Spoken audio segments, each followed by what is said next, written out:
দেখো ফিজিক্সের যে কোনো ম্যাথ করার আগে একটু চিত্র এঁকে ফেলবা। চিত্র আঁকলে যেন কি হয়, 80% ম্যাথ সলভ হয়ে যায়, বাকি 10% 20% থাকে হিসাব। ছোটবেলা থেকে এই জিনিসগুলো শিখো। তোমাকে আমি 9-এ পাইছি, তুমি 9 পড়বা, 10 পড়বা, আমার কাছে 11 12 অ্যাডমিশন বস হয়ে যাবে যদি তুমি আমার কথাগুলো শুনে চলো, মেনে চলো। যে কোনো ম্যাথ, ফিজিক্সের কোনো একটা ম্যাথ করার পরে, মানে করার সময় তুমি প্রশ্নটা পড়ে সুন্দর করে তার একটা চিত্রকল্প চোখের সামনে ফুটাই তুলবা এবং নিজের মতো করে কলম দিয়ে, পেন্সিল দিয়ে দরকার নাই, কলম দিয়ে তাও সমস্যা নাই, পেন্সিল দিয়ে আঁকলে ভালো, কোনো সমস্যা নেই। তুমি মনোমতে একটু চিত্র আঁকো। দেখো আমাদের এখানে দিকের কথা বলছে, পূর্ব পশ্চিম দিকের কথা বলছে, তাহলে আমরা একটু দিকের ব্যাপারটা একটু আঁকি তো। তো দিকের ব্যাপারটা আঁকলে আমরা নর্মালি কি করি, আমরা এই যে উপরের দিকটাকে উত্তর বলি, নিচের দিকটাকে আমরা দক্ষিণ বলি। উত্তর, দক্ষিণ, এই দিকটাকে যদি পূর্ব ধরি তাহলে এই দিকটা পশ্চিম, এটাই আমরা ধরি নর্মালি। কেউ যদি এই কাজটা করে ভাই কোনো আপত্তি নেই। কেউ যদি এটাকে লেখে উত্তর, এটাকে যদি দক্ষিণ লেখে, এটাকে যদি পশ্চিম লেখে, এটাকে যদি পূর্ব লিখে, কোনো সমস্যা নেই, কোনো সমস্যা নেই। কেন সমস্যা নেই, তুমি এটা খাতায় লিখছো তাই না? এবার খাতাটা উল্টাও, খাতাটা উল্টাও, উল্টায় দেখো, উল্টায় যখন ওই যে অপর পৃষ্ঠা থেকে দেখবা, দেখো উত্তর, দক্ষিণ, পশ্চিম চলে আসছে এই পাশে, পূর্ব চলে গেছে এই পাশে। খাতাটা উল্টাইলে বা আয়নার সামনে দাঁড়াও, আয়নার সামনে দাঁড়ায় দেখো, ডান হাতকে মনে হবে বাম হাত, বাম হাতকে মনে হবে ডান হাত।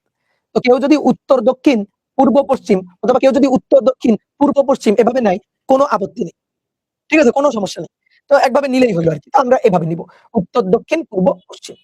আচ্ছা, এবার কি বলা হচ্ছে যে তুমি বাড়ি থেকে, বাড়িটা ধরলাম যে এখানেই তোমার বাড়ি, মূল বিন্দুটা, এই মূল বিন্দুটা হচ্ছে তোমার বাড়ি। তো তুমি বাড়ি থেকে পূর্ব দিকে 8 কিলোমিটার গেছো, ভালো কথা।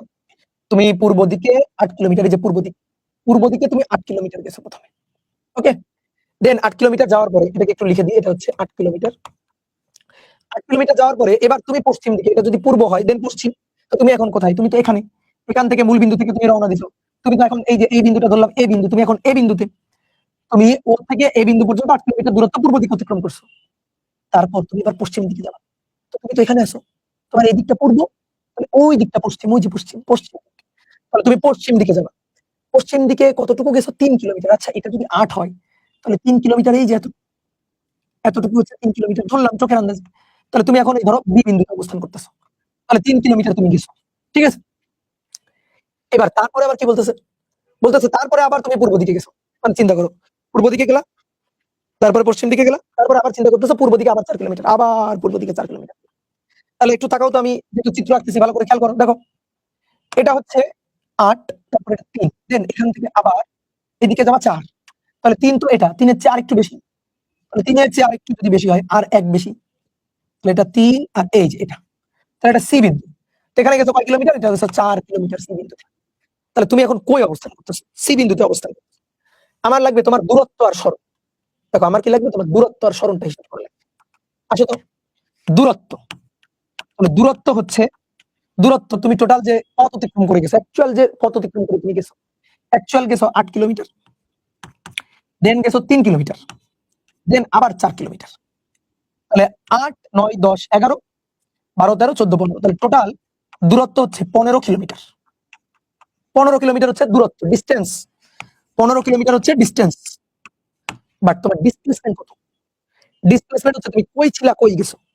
তুমি ছিলা মূল বিন্দুতে, ও বিন্দুতে ছিলা, তুমি গেছো এখন সি বিন্দুতে। তাহলে একটু দেখো তো, ও থেকে সি এর দূরত্বটা এইটা না, এই যে ও থেকে সি এর দূরত্ব এইটুকু না, এটাই হচ্ছে তোমার সরণ। আর সরণের ডিরেকশন কি হবে জানো, ও থেকে সি এর দিকে, এই যে ও থেকে সি এর দিকে, এটাই হচ্ছে সরণের ডিরেকশন। এই যে সরণের দিক, ও থেকে সি এর দিকে। তাহলে এবার আমরা সরণটা হিসাব করবো, আসলে কি হিসাব করি সরণ, সরণ হচ্ছে ও থেকে সি। দেখো সরণ ভেক্টর রাশি না, এই কারণে সরণ বোঝানোর জন্য ও থেকে সি, সি এর উপরে একটা তীর চিহ্ন দিলাম, ও থেকে সি, যে তীর চিহ্ন দিলাম দিয়ে বুঝলাম দেখো সরণের দিক আছে, দিকটা কোন দিক থেকে কোন দিকে, ও সি, ও থেকে সি এর দিকে, এটা হচ্ছে সরণ। এবার এই যে সরণ এর মান, সরণের মান, সরণের মান, সরণের মানটা কত আসলে কি হিসাব করি, সরণের মান তুমি এস দিয়ে প্রকাশ করতে পারো, কোনো সমস্যা নেই, সরণের মানকে এস দিয়ে প্রকাশ করতে পারো। তাহলে সরণ হচ্ছে ও থেকে সি, আসলে হিসাব করি। প্রথমে এখান থেকে এই পর্যন্ত ছিল 8, তারপরে 3 কিলোমিটার ব্যাক আছে, তাহলে 8 থেকে 3 বাদ গেছে, দেন তারপরে আবার 4 গেছে, তাহলে 8 দেন 3 বিয়োগ, দেন তারপরে আবার 4 যোগ, তাহলে 8 বিয়োগ 3, 8 তারপরে 3 বিয়োগ হয়েছে, এদিকে 3 ভাগ করছে, দেন আবার গেছে 4 কিলোমিটার, তাহলে 3 বিয়োগ হলো, দেন আবার তার সাথে 4 যোগ। সহজ কথা বলি, দেখো এদিকে দেখো, এখান থেকে এইটুকু কত ছিল 8, তারপরে এটা তো 3 আর এটা 4, তাহলে বাকি এইটুকু কত, বাকি এইটুকু হচ্ছে 1, তাহলে 8 এর সাথে 1 যোগ, 8 এর সাথে 1 যোগ, তাহলে 8 বিয়োগ 3 যোগ 4, বুঝলা, 8 বিয়োগ 3 যোগ 4, অথবা কেউ যদি বলেন যে না ভাই আমি এইভাবে নিব, দেখেন এই যে 8, তারপরে তো 3 ভাগ আসছিল, তারপর আবার 4 গেছে। তার মানে 3 ভাগ এসে আবার 4 যদি যায় তাহলে আল্টিমেটলি এতটুকু কত? এতটুকু 1। তাহলে 8 থেকে আরো 1 বাড়ছে। তাহলে 8 যোগ 1 কত? 9 কিলোমিটার। এটা হচ্ছে সরলের মান। দেখছো সরলের দূরত্বের মধ্যে পার্থক্য খুঁজে পাইছো? গুড। এই তো তোমরা অনেকেই পারছো। Very good, very good.